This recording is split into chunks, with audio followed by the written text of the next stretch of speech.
Bienvenidos al podcast de Guerra en Madrid.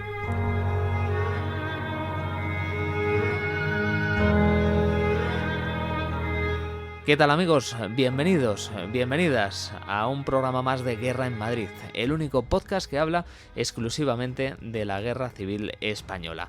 Os saludo, yo soy Alberto Laguna y nuestro afectuoso saludo desde nuestra página web www.guerraenmadrid.net, el lugar donde subimos todas nuestras investigaciones. Llevamos haciéndolo más de 11 años, que se dice pronto, y esperemos aguantar por lo menos otros 11 o otros 21, lo que nos echen. Podéis encontrarnos también, además de en esta página, www.guerraenmadrid.net, en nuestras redes sociales, en Twitter, en Facebook y en Instagram, que son muy fáciles de localizar, @Guerra en Madrid. Hoy vamos a hablar de un suceso o de un lugar un tanto maldito. Un lugar del que prácticamente no ha hablado casi nadie y que sucedieron cosas raras después de la Guerra Civil. Para los amantes de la parapsicología y para los amantes del misterio, la Huerta del Concejal fue un lugar un poquito oscuro, pero ahora podéis estar tranquilos porque la Huerta del Concejal como tal no existe. Bueno, os vamos a contextualizar un poco el ambiente. Se conocía como la Huerta del Concejal a una finca que estaba instalada junto a la dehesa de la villa, un lugar que ahora, como decimos, no existe, pero en el que se produjeron multitud de asesinatos durante la Guerra Civil, especialmente en el tramo comprendido entre 1937 y 1938. En el 39 también hubo asesinatos, aunque el número de muertes fue menor. Asesinatos cometidos por gente de la peor calaña. Soldados que matan a sus propios compañeros, los que te cubren las espaldas en los ataques del enemigo, los que tienen que cuidar de ti en la trinchera, los que tienen que protegerte. Bueno, pues en la Huerta del Concejal, compañeros mataron a compañeros. Algo inadmisible. Todas las muertes son duras y todas las muertes violentas son injustificadas, pero que te mate tu propio compañero es algo trágico, bastante duro, para que nos vamos a engañar.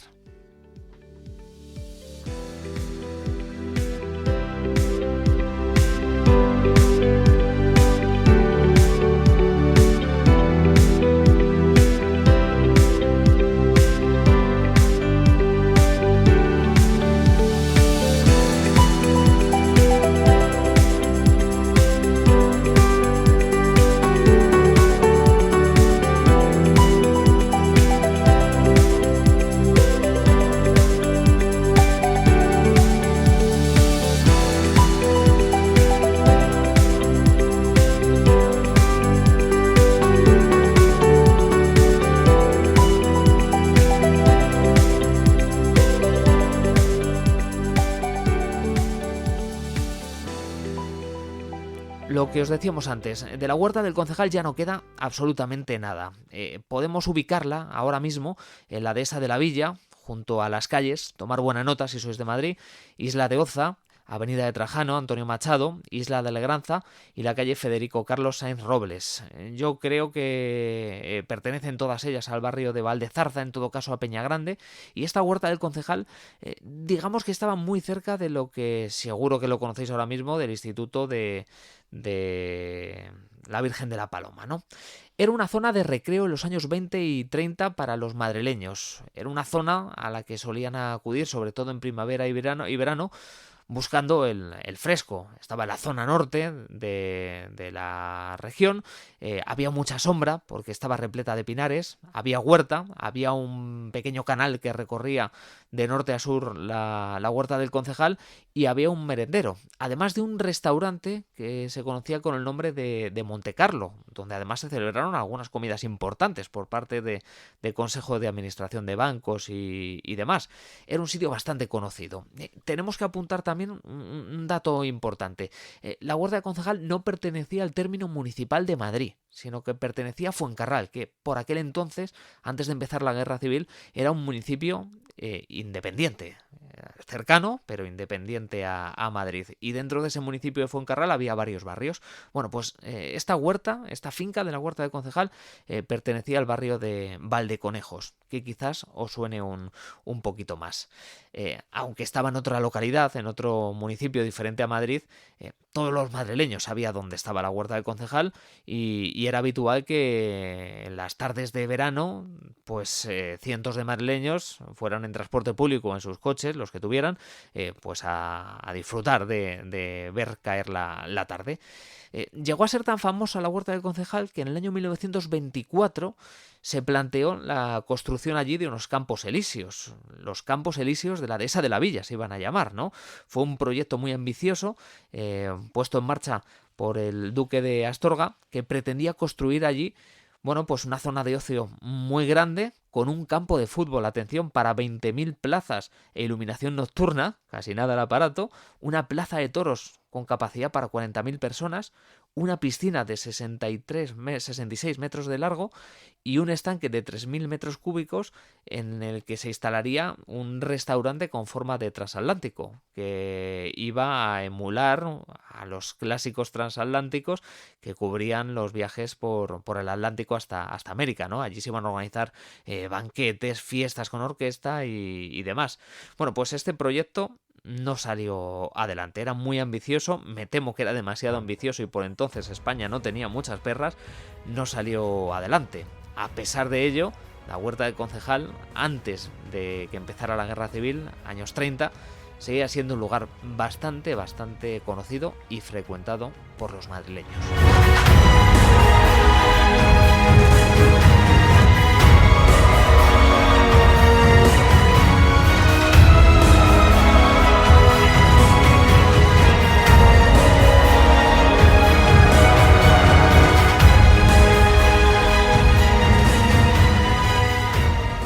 Pero el 18 de julio de 1936 estalla la Guerra Civil, como bien vosotros sabéis.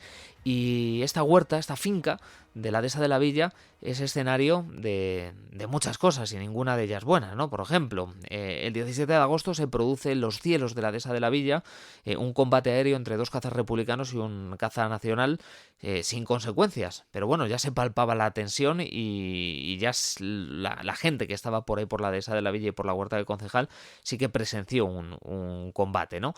Lo que también empezaron a presenciar, por desgracia, en los primeros días de 1920 fue un aluvión de asesinatos en las proximidades de la huerta. Asesinatos como el de Joaquín Reitz, propietario de Fuencarral y militante de Acción Popular, o Alfonso Rodríguez Santamaría, periodista de ABC y presidente de la Asociación de la Prensa. Eran dos personas muy conocidas en Madrid y no lo eran tanto otros cadáveres que no pudieron ser identificados, como una mujer cuyo cadáver apareció el 20 de agosto del 36 con un tatuaje en la espalda y con ropa de cabaretera. Nadie supo por qué mataron a esa mujer. Nadie sabía si ideológicamente era partidaria de las izquierdas o de las derechas. En definitiva, la Huerta del Concejal estaba viviendo un momento de gran tensión, como el resto de barrios de Madrid, como el resto de zonas de Madrid en el verano de 1936. Pero realmente esta huerta no empieza a ser utilizada por el ejército republicano hasta la primavera de 1937. Es en el mes de marzo cuando la 53 Brigada Mixta instala allí algunos de sus cuarteles, ¿no?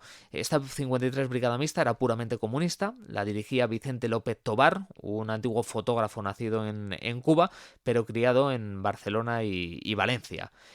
Como decimos, era un antimilitarista de los pies a la cabeza antes de la guerra, pero se convirtió en todo un líder militar al producirse la sublevación, ¿no?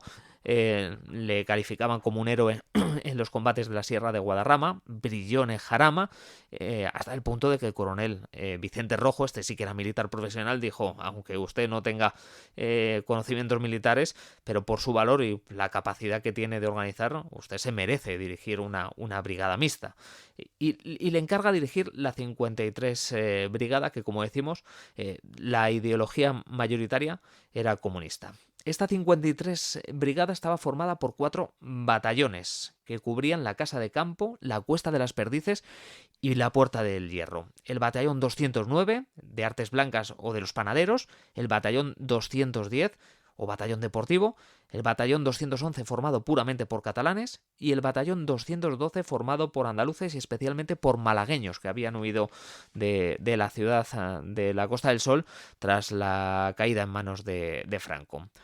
Algunos críticos o detractores dicen que la 53 Brigada Mixta que realmente tuvo muy poca actividad durante la guerra. Esto no es cierto. Es verdad que no participó en grandes batallas, pero su actividad dentro de la casa de campo y en la Cuesta de las Perdices fue muy intensa. A diario se producían refriegas, a diario se producían golpes de mano.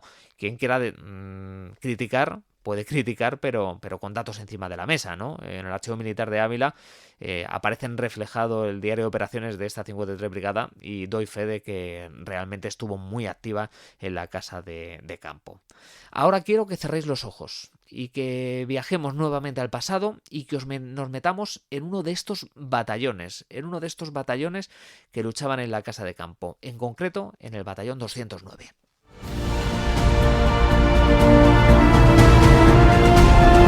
Guerra en Madrid, con Alberto Laguna.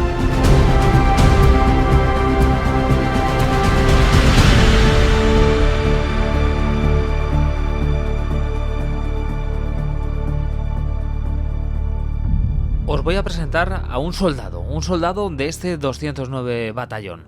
Se llamaba Manuel Vidales Rodríguez. Tenía 25 años y era originario de un pueblo de Toledo que se llama Ventas con Peña Aguilera, un pueblo que está a unos 120 kilómetros de Madrid aproximadamente.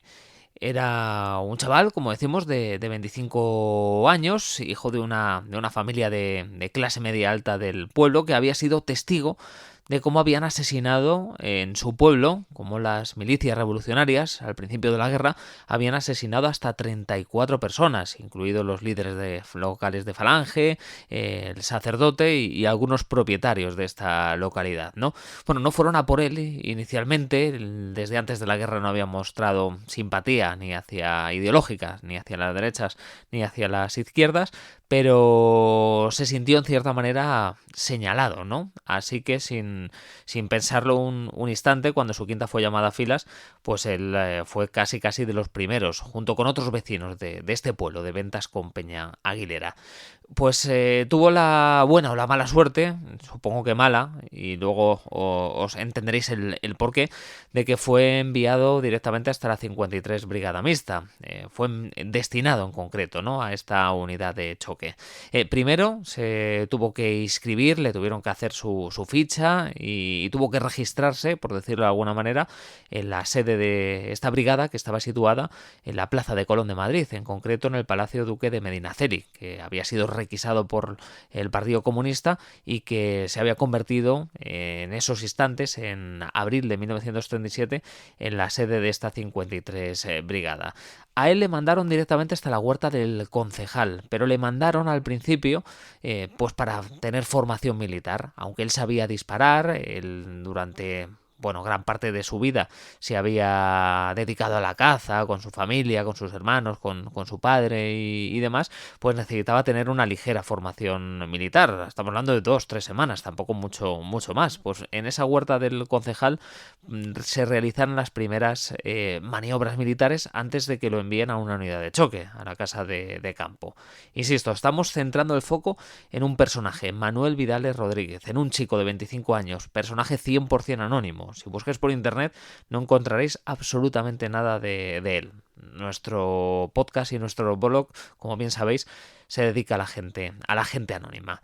Bueno, pues después de su formación militar en la huerta del concejal, pues cae destinado en el 209 batallón de esta brigada mixta, que estaba desplegado en la casa de campo, muy cerca, tomar buena nota, del Cerro Garavitas. Y como antes decíamos, es verdad que este batallón no entra en combate en una grandísima batalla, no lucha en Brunete, no participa en la batalla del Ebro o en Teruel.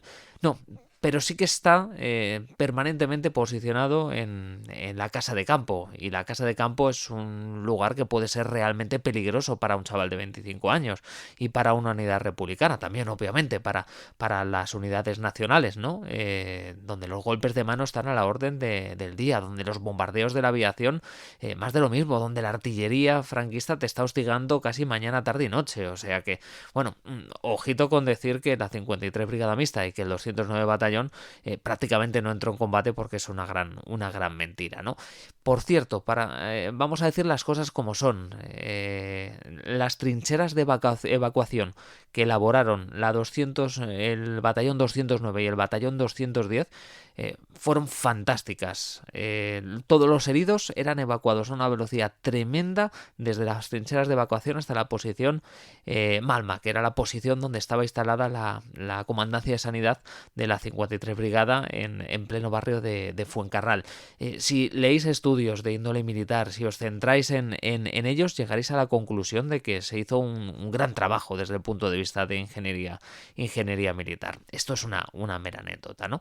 Bueno, pues el soldado Vidales estuvo 5 meses en la casa de campo, participando en estas refriegas, participando en tiroteos, realizando las guardias pertinentes que un fusilero realiza cuando se encuentra destinado en un batallón de choque, y participando en ocasiones en algunos asaltos a trincheras y posiciones enemigas, ¿no? Bueno, pues a finales de agosto de este año 1937 se produce dentro de su batallón una deserción, si no masiva, pero casi casi. Un total de 11 soldados se evadieron al bando enemigo. Y algunos de estos soldados eran originarios del pueblo de Manuel, de Ventas con Peña Aguilera. ¿Qué sucede a partir de aquí? Que el comisario de su batallón decide investigar qué es lo que pudo ocurrir, cómo se pudo llevar a cabo una deserción masiva por parte de 10 soldados de la unidad. Creo que eran 10 soldados, perdón, y un cabo, si no recuerdo mal. Bueno, pues decide investigar y manda a detener este comisario a los soldados más cercanos de los evadidos, es decir, en muchos casos a los vecinos de pueblo, a los amigos, incluso a los familiares, ¿no? de estos soldados que se habían evadido a zona nacional. Manuel Vidales conocía a varios de los evadidos, había jugado de niños con ellos, había sido destinado casi al mismo tiempo que ellos al 209 Batallón. Bueno, pues por orden del comisario de su batallón, Manuel Vidales es detenido junto a 4 soldados más. La orden del comisario es hay que sacarlos del frente, porque pueden ser enemigos de la República, hay que mandarlos al Estado Mayor, tienen que declarar, tenemos que sacarles información y tenemos que ver qué hacer con ellos. Así que de la noche a la mañana, el día 26 de septiembre del año 1937, se presentan en la trinchera donde Vidales hacía guardia con varios de sus compañeros un grupo de enlaces motorizados, vestidos con chupas de cuero, vestidos con trajes largos tipo comunista, incluso con gorro y con gafas, que de un momento a otro, pistola en mano prácticamente, pues se llevan detenido a nuestro personaje y se llevan detenido a otros 4 de sus compañeros. Entre ellos estaba otro Manuel García Rubio, también vecino de Ventas con Peña Aguilera. Son enviados en calidad ya de detenidos estos 5 soldados de la 209 Batallón, 53 Brigada Mixta, son enviados hasta el Estado Mayor de esta brigada, que estaba situado no en la huerta del concejal, sino a 1 kilómetro aproximadamente en un chalecito de Peñagrande. Allí son interrogados en un interrogatorio bastante duro, donde el oficial de turno intenta buscar vínculos entre los evadidos y los que no pudieron evadirse o no quisieron evadirse, entre ellos Manuel Vidales, ¿no? Nuestro hombre respondió simplemente que sí, que les conocía, varios de los evadidos, eran vecinos de su pueblo, que alguno incluso creía que podía tener alguna idea un tanto derechista, pero que no se podían imaginar pues que se iban a pasar al otro bando. Pues las explicaciones de Vidales y de sus compañeros detenidos no tuvieron que convencer demasiado a los oficiales y al comisario, porque esa misma noche les mandan directamente al calabozo. Les sacan del hotel de Peñagrande y les envían en un camión hasta la huerta del concejal. En concreto, les mandan hasta el restaurante Monte Carlo, que no estaba abandonado, como podéis imaginar. Antes de la guerra se comía un conejo muy bueno, pero durante la guerra fue requisado por la 53 Brigada Mixta y allí estaba acantonada una compañía de depósito. Una compañía de depósito que se encargaba básicamente de suministrar alimentos y armamento a los 4 batallones de la 53 Brigada Mixta. Solo que en ese restaurante se había constituido como una especie de cárcel o checa para los soldados que eran revoltosos y para los soldados cuya reputación era dudosa para el comisario de la 53 Brigada. Así pues, esa noche del 26 al 27 de septiembre de 1937, 5 soldados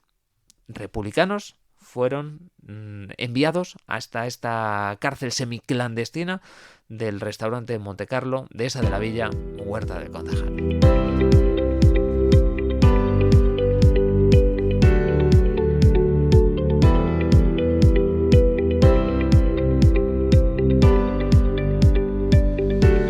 Bueno, os quiero contar antes de entrar en materia que la compañía de depósito donde estaba encerrado Manuel Vidales estaba mandada por un capitán que se llamaba José González, era un minero, y le llamaban todos el Moreno, no porque se apellidara Moreno, nada más lejos de la realidad, sino porque era un tipo de un color de piel muy moreno. Era minero, pero algunos también le apodaban el Veneno, porque creo que era muy agrio con sus compañeros y con sus subordinados. Por cierto, que era amigo íntimo del jefe de la 53 Brigada Mixta, de Vicente López Tobar. Así pues, la relación entre ambos era bastante estrecha. Cuando llegan los 5 detenidos, por orden suya, les manda a una habitación, que es una especie de cárcel, les encierra allí, les da una manta a cada uno y los 5 se echan al suelo. A la mañana siguiente, a priori, iban a prestar nuevamente declaración ante el Estado Mayor. Lo que sucede a continuación pasa muy rápido, de una manera vertiginosa. Imaginaros a esos 5 soldados que hasta hace unas horas habían defendido posiciones republicanas en la Casa de Campo, ahora se encuentran detenidos en un antiguo restaurante con mantas tumbados en el suelo. Tenía que empezar a hacer un poquito de rasca en Madrid por aquellas fechas, y mientras intentaban conciliar el sueño a las 2 de la mañana, alguien abre la puerta de manera abrupta, ¿no? Entran un grupo de enlaces motorizados. Uno de ellos, el que parece jefe, se hace llamar el Farfán, y su segundo compañero se hace llamar el Pingüino. En total son unos 10 o 12 enlaces motorizados los que entran en esa especie de cárcel, pistola en mano, y les obligan a levantarse con muy malas palabras, a empujones. Les sacan directamente de la habitación donde estaban intentando dormir los 5 detenidos. La noche era cerrada. Estamos en la dehesa de la Villa, no es lo que era ahora la dehesa de la Villa, obviamente, y a empujones le sacan fuera del restaurante Monte Carlo. Sortean un nido de ametralladoras que está situado a muy pocos metros del restaurante y le llevan hasta una noria. Todo está oscuro, pero en la noria, fumando un cigarro, se encuentra fumando el capitán de la compañía, de esa compañía de depósito, José González, que ordena inmediatamente que los 5 detenidos se pongan de rodillas. Como os podéis imaginar, los 5 soldados, insisto, de la República, tenían que estar asustadísimos. Imagino que muchos de ellos, que por lo menos alguno de ellos, estaría pensando qué es lo que iba a suceder en instantes después, porque lo que hizo José González a continuación, con los chicos ya arrodillados, uno incluso sacó una medalla del Sagrado Corazón, sacó la pistola, la desenfundó, la montó inmediatamente y uno a uno fue disparándole en la nuca, un tiro de pistola. Alguno no murió al instante y tuvo que ser rematado por el propio José González con un nuevo disparo, ¿no?, a quemarropa ya en el suelo. Esto sucede la noche del 27 de septiembre del año 1937. Todavía quedaba mucha guerra.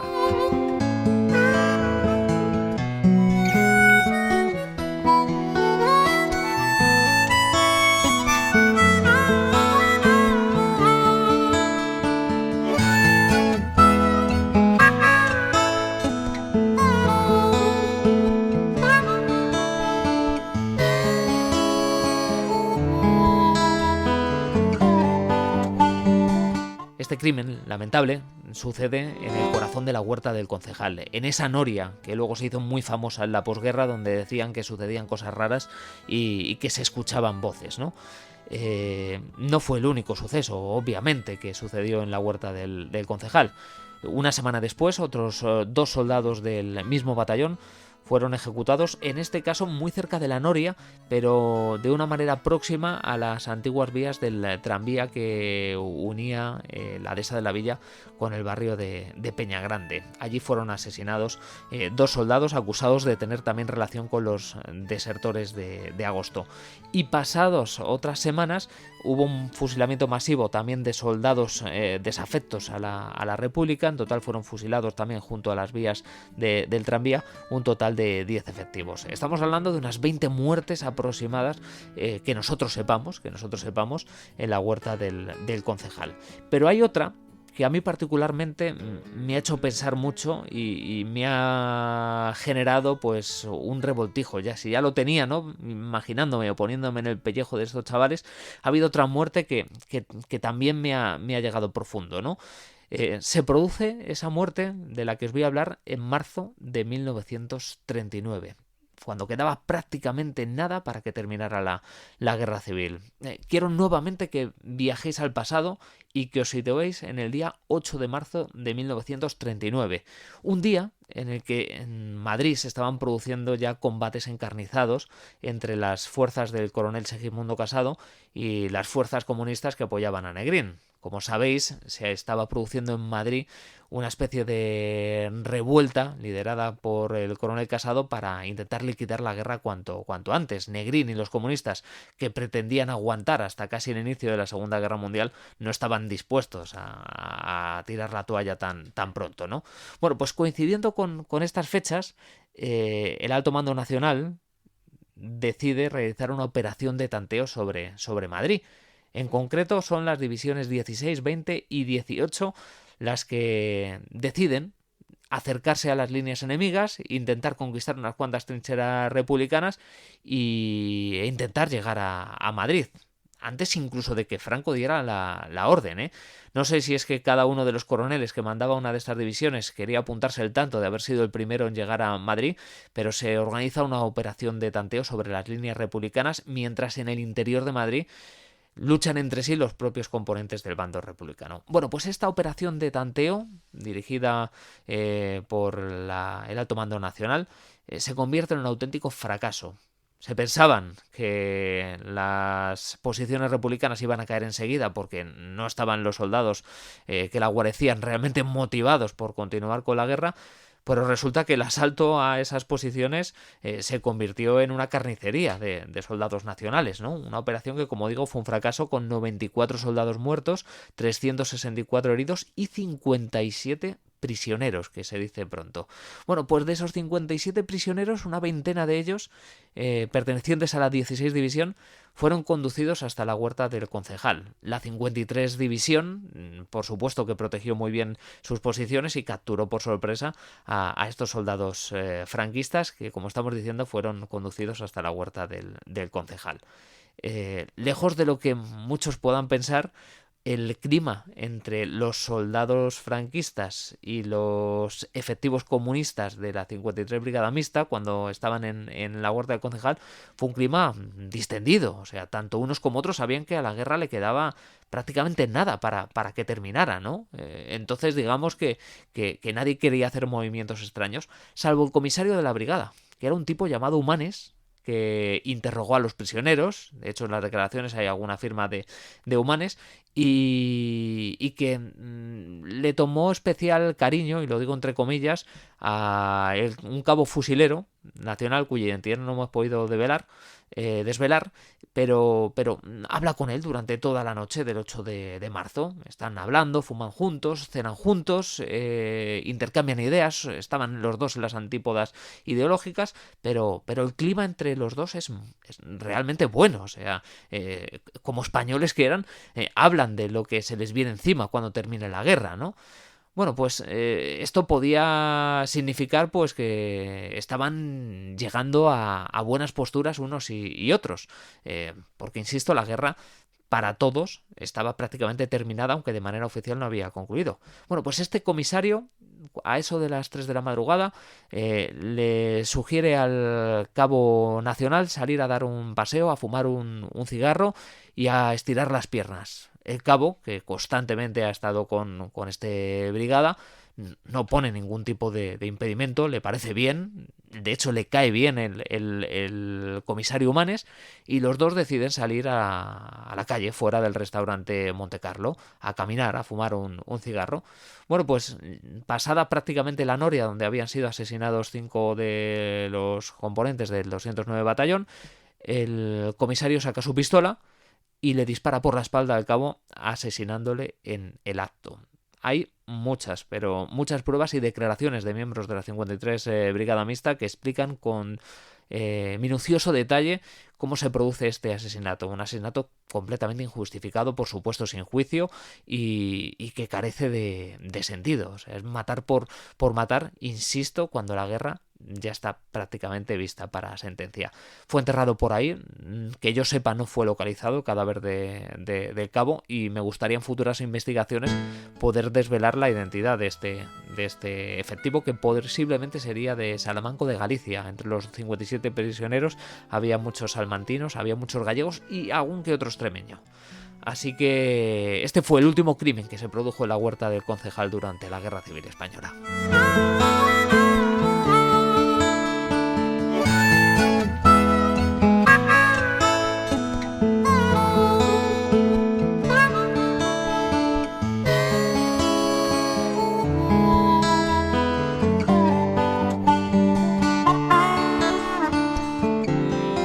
Como sabéis, el 28 de marzo de 1939, oficialmente la ciudad de Madrid se rinde. El ejército del centro de la República se rinde ante las fuerzas del coronel Eduardo Losas en Ciudad Universitaria. En el resto de sectores de Madrid, pues las diferentes unidades se van rindiendo, ¿no? Y la 53 Brigada Mixta también se rinde a las tropas nacionales. De hecho, esa rendición se produce de manera muy rápida en la casa de campo, pero vamos, que los pocos oficiales que quedaban en la 53 Brigada Mixta se presentan ante las autoridades nacionales, porque la mayoría de soldados ese 28 de marzo del 39 ya habían regresado caminando a Madrid. Como sabéis, la justicia franquista intentó investigar la mayoría de asesinatos que se produjeron en territorio republicano. Sin embargo, los asesinatos de la Huerta del Concejal tardaron un poco más en ser investigados. No sé el motivo. En octubre de 1940, un vaquero de profesión vaquero, que cuidaba las vacas, llamado Perfecto Bernabé, se presenta en una comisaría de policía de Fuencarral y dice que quiere denunciar que muy cerca de donde él se encuentra viviendo existe una finca que se llama la Huerta del Concejal, donde durante toda la guerra se han cometido un elevado número de asesinatos. La policía le pide detalles y él explica exactamente el lugar donde cree que hay numerosos cadáveres. Él no lo ha visto con sus propios ojos, sino que se lo ha contado un cabo de la 53 Brigada Mixta con el que hizo relación durante la guerra, que se llama Cesario Isla. Bueno, pues obviamente la policía manda a declarar a este ex cabo de la brigada, y Cesario efectivamente confirma que cuando se produce el asesinato de los 5 supuestos desertores del 209 Batallón, él se encontraba destinado en el restaurante Montecarlo, en esa compañía de depósito. Él les cuenta que mientras dormía le despertaron varios disparos de pistola y que al día siguiente vio un montón de sangre junto a la noria de la huerta del concejal. Todos sus compañeros que habían estado de guardia esa noche le explicaron que el capitán González había asesinado a sangre fría a esos 5 supuestos enemigos de la República que tenían relación con los que habían desertado en el mes de agosto en la casa de campo. Obviamente la causa general, el fiscal que lleva el caso, se persona en la huerta del concejal y organizan una exhumación de cadáveres, que está documentada, por supuesto. Todas estas informaciones que os estamos contando las estamos analizando después de un riguroso estudio de documentación archivística del Centro Documental de la Memoria Histórica y de diferentes archivos que hemos consultado, ¿no? Bueno, pues se produce el 22 de octubre de 1940 la exhumación de esos cadáveres de la huerta del concejal junto a la noria, y efectivamente los forenses confirman la presencia de 5 cuerpos. Y os voy a leer exactamente lo que dice el estudio de los forenses, o el primer informe de los forenses acerca de los 5 cuerpos que se hallaron en ese año 1940. Vamos allá. Primer cadáver que se encontraba en pésimo estado de conservación, estaba completamente esqueletizado, era un varón de entre 25 y 30 años que medía 1,62, tenía un gorro de miliciano, un cinturón usado por el Ejército de la República, una chapa de identidad con el número 3064, unas sandalias con suela de goma de un 42, una petaca de cuero y una medalla del Sagrado Corazón. ¿Os acordáis, no? Lo que os hemos contado, como uno de los 5 asesinados, antes de recibir el tiro de gracia, había sujetado en sus manos la medallita del Sagrado Corazón. El segundo cadáver que se encuentran también estaba completamente esqueletizado, aunque su estado de conservación era algo mejor. En la cabeza se podía apreciar abundante pelo de color castaño y la dentadura estaba completa. Era un varón también de entre 25 y 30 años que medía unos 65 aproximadamente. Entre sus pertenencias se localizó un mechero y restos de correajes. El tercer cadáver conservaba abundantes partes blandas, se encontraba en estado de adipocira. Se trataba de un varón de entre 20 y 25 años que medía unos 68 y que fue asesinado, al igual que el resto de cadáveres, hacía unos 3 años, más o menos. Llevaba puesto un traje de miliciano y una camisa caqui tipo militar. Se encontró junto a él un peine negro, una cuchara y una cajetilla de tabaco todavía con pitillos. El cuarto cadáver estaba muy bien conservado y se encontraba en estado de adipocira. Se trataba de un varón de entre 25 y 30 años, medía unos 60. En su uniforme, en uno de los bolsillos, se localizó una cartilla militar y una célula a nombre de Manuel García Rubio, nacido en 1911 en Ventas con Peña Aguilera, el pueblo de que os estamos hablando en el día de hoy. Por último, el quinto cadáver que se localizó ese 22 de octubre también se encontraba muy bien conservado. Era un varón de entre 20 y 25 años que medía unos 70, llevaba un uniforme militar y entre sus bolsillos se localizó un carné de una sociedad obrera de Ventas de Peñaguilera a nombre de Manuel Vidales Rodríguez, el personaje de que os estamos hablando en el día de hoy. La autopsia, por cierto, fue realizada por los doctores Antonio Piga y Blas Aznar, 2 doctores forenses muy pero que muy prestigiosos ya desde antes de la guerra, que curiosamente fueron los galenos que sometieron el cadáver de Calvo Sotelo a autopsia solo unas horas después de que le asesinaran. Un informe brillante el que hicieron estos 2 médicos, que se encuentra ahora mismo custodiado en el Centro Documental para la Memoria Histórica de Salamanca.